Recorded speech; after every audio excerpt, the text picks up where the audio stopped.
I'd counseled with a man the other day, and it was the most saddest story I've ever heard. He's been married for about, I think he said 7 or 8 years. They finally had a baby. His wife is angry because he won't, act like the woman with the baby. You know how they want you to babysit when you get home, and they want you to, you know what women want now, right? You guys don't know? No. Yeah, I've heard about it. Yeah, they want you to, when you come home from work, they want you to cook, clean, and watch over the kids too. You guys don't know about this? Yeah, they gotta have that me time. Yeah, they want their time alone, so the man got to come in home and be the wife, right? And he said, I'm not going to do that. You don't have to go work. I do, I provide.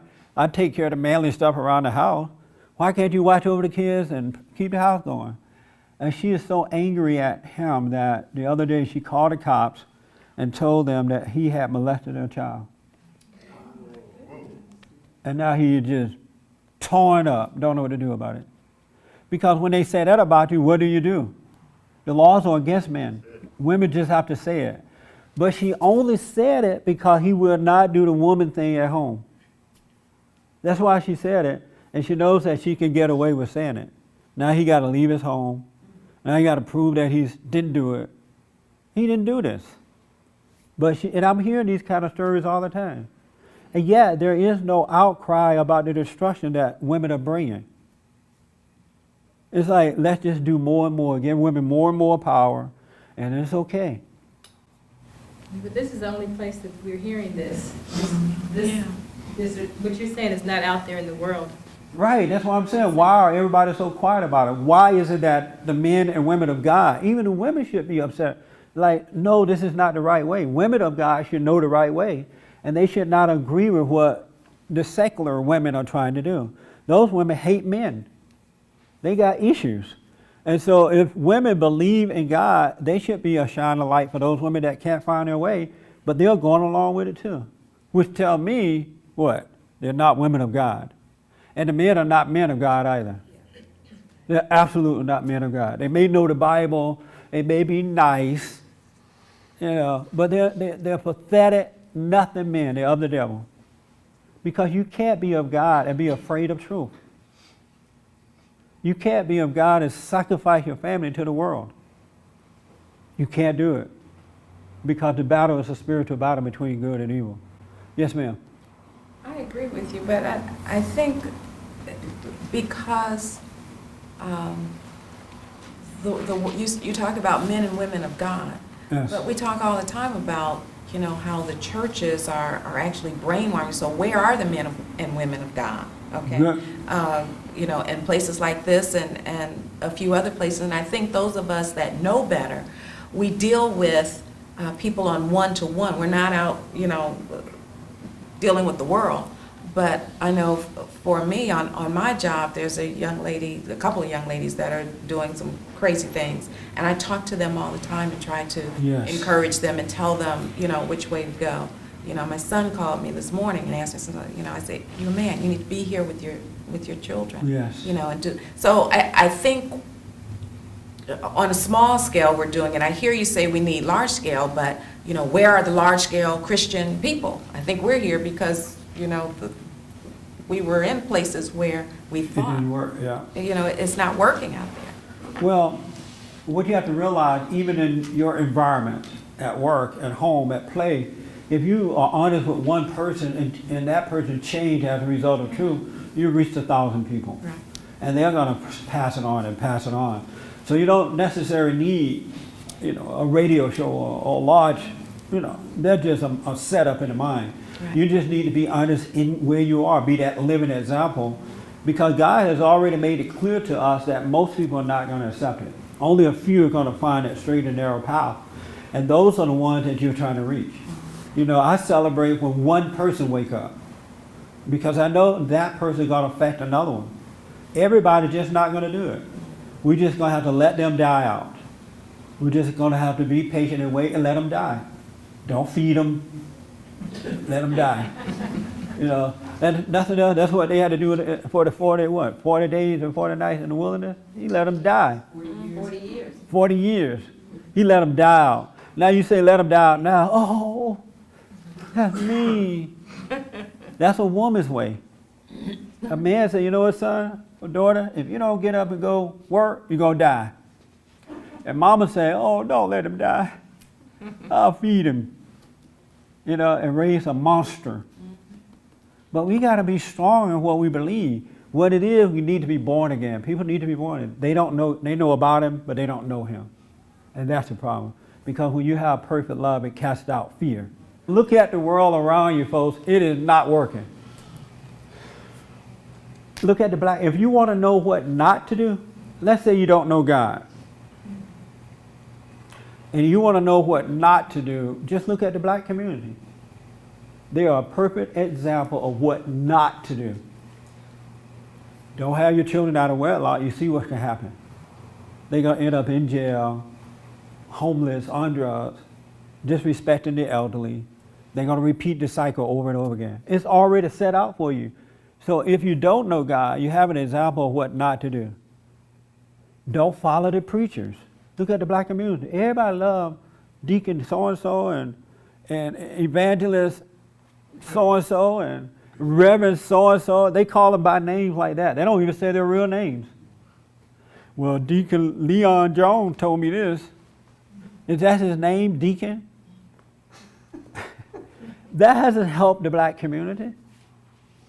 So you know what not to do, but people don't pay attention. I think because they just don't realize this is a spiritual battle. They don't see what's going on. Am I right?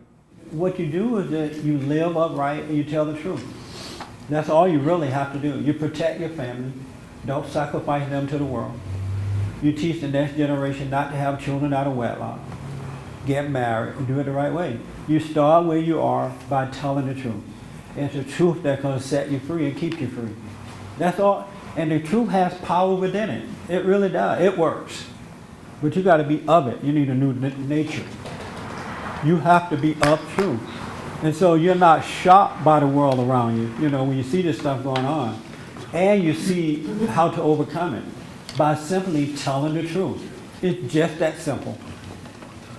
And yes, you're going to have to stand alone when you tell that truth, but that's okay. God is with you. And you know that he's with you because you don't have fear when you tell the truth. But it is not working.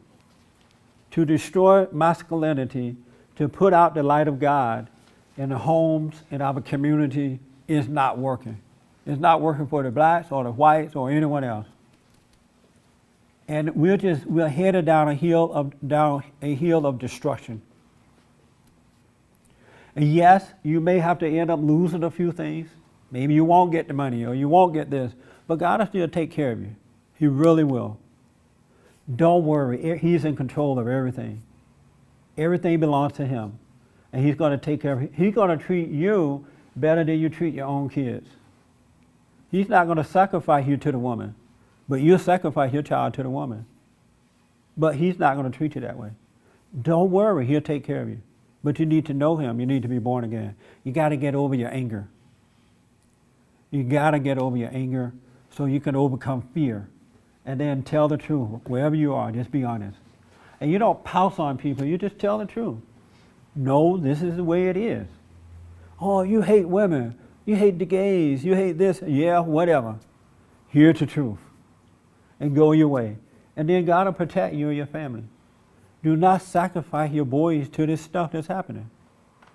When they grow of age and try to get married, have children, their wives are going to destroy them anyway. And there's nothing worse than a weak man. If you want to see something that makes you want to throw up, anybody ever seen a weak man? Yes. There is nothing worse than a weak man. Women hate weak men. Children hate weak fathers. But yet, we're creating weak men. I wish I would marry a woman and have a baby and she accused me of doing something like that to my own child. I don't even want to tell you what I do because some of you may go out and do it. First of all, it would never happen because I would carry myself in such a way during the dating period that she'd know if she ever tried anything like that, she'll only have one time to do it. She probably would never marry me. during the dating part. Men used to be that way. Remember that? I remember when men were men. But we don't have men anymore. They're just nice and go along with it. And it's because we're allowing the women to take over. Every area of life, and everywhere you go now, women are running things. Have you noticed that? Everything. We need to start a movement that if women are in charge, the men should buy. You go to a car dealer, if a woman walk up to you, see you later. Men need to fight back and stop acting like little wimps. The world will get better then. The women will kick and scream for a while, but they don't have the power. The power is in the man. It's really in the man. Now, you may not see it, but it's there. But you got to trust that power. And that power is love. It's not a false sense of masculinity. It's not macho. It is perfect love. The man should not need anybody but God. Christ is his head, not the woman. He should never, ever, ever, ever, ever look for love from a woman. Because he's going to get hell. Women don't have love to give. Mama love will kill you. Mama love will kill you, the cat, the children, the cat, the dog, the grass. It'll make the paint fall off the house. Mama's love will destroy you. It's because it's just not set up that way. Don't blame me. Talk to God about it. And then he probably going to tell you, well, I tried to tell Adam not to listen to Eve. Just like I'm telling you now, you can't listen to Eve. And I'll take your hand in a minute. What else is so interesting about this? Now, I'm involved in this stuff all the time. I do counseling all the time. So I'm hearing all of these stories, right? Women can go to church, read about God, read about the family, the order of the family, and if they get mad at their husband or boyfriend, they'll keep the kids away from the father. Christian women will keep the kids away from the father. They don't even have the love inside to say, well, you know, I'm mad at him, but I don't want my child to grow up the way I grew up with my parents. And I know my son, my daughter need to love his or her father and me. So I'm going to make sure we stay together, at least the kids and the father stay together. They won't do that, all in the name of Jesus. They'll destroy the children to get back at the man and still read the Bible. And you call them Sister Jones or Sister this. Isn't that madness? And people are afraid to tell the truth about this. It's not working, folks. It is not working the way the world is trying to make it work. And most of these preachers don't even care anymore. You know why? Because if they allow their wives to become preachers, the women are going to draw other women in, and they're going to bring buku money. And I know I can make money. All I do is say the man is so bad, poor women, come on in. Let's talk about how bad the man is, and you are the queen, and you are this. And they'll load that donation box up on the way out. But if you tell the truth about them, you may not get a dime. But I love what's right more than I love the money. The money fade away anyway. These things come and go. Have you noticed in life? Life is like a cycle. Yes. These things of the world come and go. They don't last. And yet people look for happiness in these things. They look for joy in them, and you're never going to find it. You'll find temporary happiness, but you're not going to find any joy in it. It come and go anyway. You're in a home this day, and it's faded away, you're going to a different one. It's all an illusion of happiness. It's not real. That's why God wants you to be born again, so you can come out of this false illusion of what joy and peace is. And we have peace, you don't mind standing up to the world.